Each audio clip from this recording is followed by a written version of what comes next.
Hey guys, I'm back with another video. It has been a while since I uploaded my last video, but in today's video, I want to explain you guys when you should play cut Zoroark and why cut Zoroark is really good in this specific matchup. So in this specific matchup, we played against 5 defenders and I had a Comfey. It was a really good game and I decided to just rewatch the game and talk about my thought process during the game and explain you guys a little bit how I play Zoroark with cut and why I think it's good against this matchup. You can use these emblems for Zoroark. It's 6 white and 6 brown. I think they are fine. You have HP, you have attack, you have movement speed, and you have crit for like lucky crit chances. Anyways, let's jump into the video. So basically what you need to know is when you play Zoroark, Zoroark is a really good early game, and depending on the matchup you can see if you want to play Shadow Claw or Cut, but I decided to play Cut in this game. I'm in the central area, and what I'm doing right now is I'm just looking at like what I can do. I'm just farming the jungle really fast, farm the jungle really fast, and gank the lane that is like weaker, like easier to gank, because Zoroark has such a good power spike in the early game that it's better to just increase the early game. Switch the quality a bit. Oh, sorry, it's got it. That's whatever. So like they have a Ghatlue bot lane, and can't see the other Pokemon right now. I think it's a Slowbro. Like this gank, like this lane is really hard to gank. But they also have an Umbreon and the Mammothine. So you can decide if you wanna gank top lane to get stacks, or you gank bot lane to get stacks. But I'm ganking top lane right now, I think, because I wanna get I wanna give the Decidueye stacks, but also the top lane is inting. Like they're overextending. It means it's a higher chance that you can kill them. But because you play against defenders, it's a bit harder, right? I think what you need to be aware of is like when the enemy jungler is coming. Where's the enemy jungler? Is he bot lane? Is he top lane? Right now he's bot lane, so you have like other opportunities. With Zoroark, you can basically just invade really quickly the one buff, ignore the ball toy, and just invade or go bot lane to protect the team. Zoroark is so fast that you're able to actually gank both lanes at the same time almost. That's why I think Zoroark is so impressive in the jungle. Unlike the Decidueye or Dayfox, who have like low scaling, Zoroark is actually like one of the best junglers in the game, in the early game at least.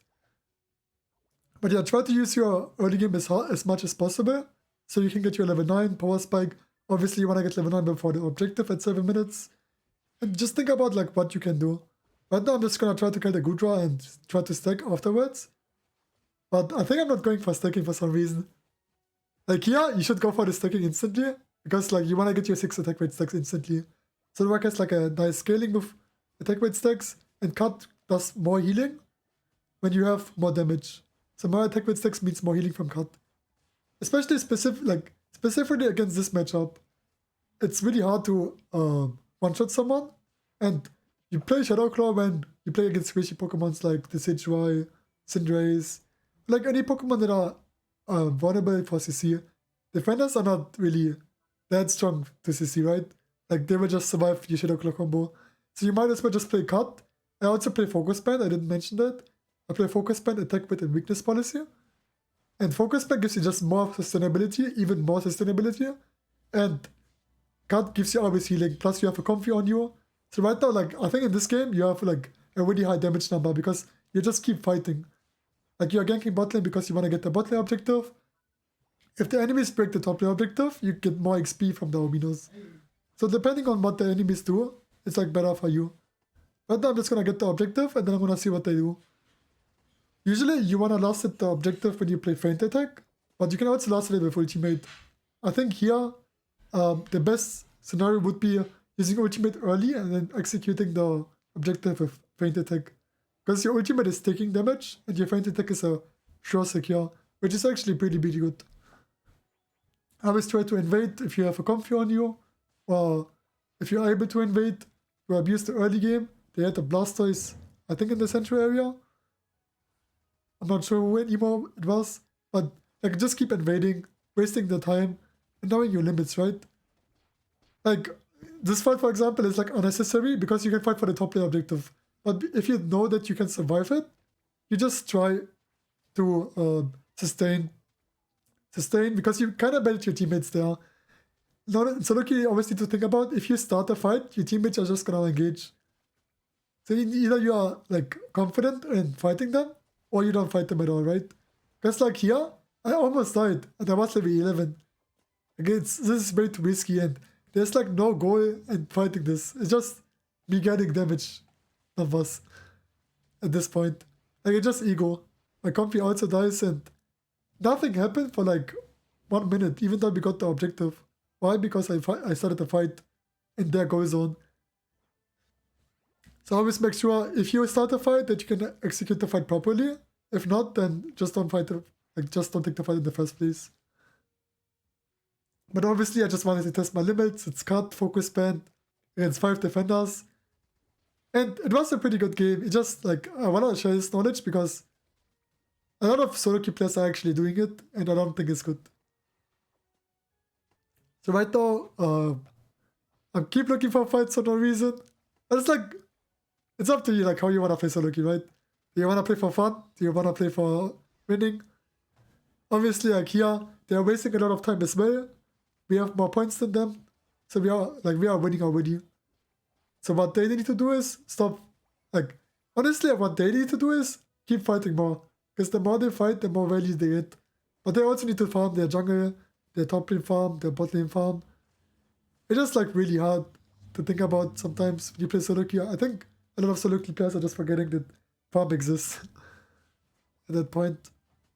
So you're taking the entire farm, you're trying to get your power specs early, you don't give the enemies farm, and you keep, like, what you wanna like focus on is when you play Zoroark early game, gank the winning lane or gank the lane where you can actually execute someone, and then gank the other lane when the other lane is overextending.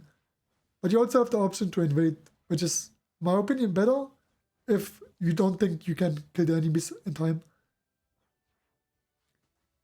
Zoroark in general is like really fast Pokemon. Feint attack obviously only 4 seconds. I think it should get nerfed, it's a bit too strong.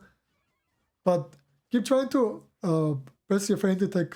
Like when you press feint attack, your cut resets. So always use cut, feint attack, cut, feint attack, cut. The more cut you use, the more HP you get, right? Because like you have sustainability. Play around your cut cooldowns and play around your feint attack. Like what you want to practice on is like doing the combos faster. If you do the combos faster, it's gonna be more efficient for you when you play Zoroark. For example here, I did the combo way too fast and then like feint attack disappeared. So not too fast is also gonna be important. I tested Ninja Doll with Zoroark. I think it's fine, but I like Folie more for a lot of situations. If I didn't have Folie in this game, it would have been really hard for me to play the game. Especially if the Blasters play Surf. But yeah, I'm just keep fighting. I'm level 15, the enemies are level 11. Because the enemies just decided to fight the entire game. They didn't get any XP, the jungle was up the entire time. And here, like, this is also important. If you have a Comfey on you, and you know that the enemies are not protecting gold zones, and you have 50 points, try to score with your Comfey. I legit got 80 points for free. But yeah, I think Comfey is a good Pokemon. It's just like, I mean, like it got nerfed, so it's like kind of Monka. Like in this situation, you shouldn't like really fight here. But like, the enemies weren't there, so they didn't execute me. I didn't die a single time this game because like I had my Comfey on me, I had cut and feint attack. And what you need to keep in mind is, it's important to think about if you can survive or not. Because especially if you play Zoroark or a jungler that is really squishy, don't die when you're high level. It's really bad for your team and for yourself. It's like you give so much XP. I know Slowbro has the ultimate, so I'm going hyper aggressive. And I'm just fighting them because if Slowbro has the ultimate, you can play the game. Especially if you have a Comfey on you and you just combo them the entire time and run away. Play around the cooldowns and see what the enemies are doing. You always need to keep in mind when you have a Comfey that you are playing with 2 people, so the others are not there. I tried to flip here, but I missed like a feint attack combo, so I didn't get the objective. But it's like fine, you scored 80 points earlier, you're winning by huge lead, just try to break shields right now, like what I do, and try to score. What are you doing? I think, there was a voice chat, I didn't remember that.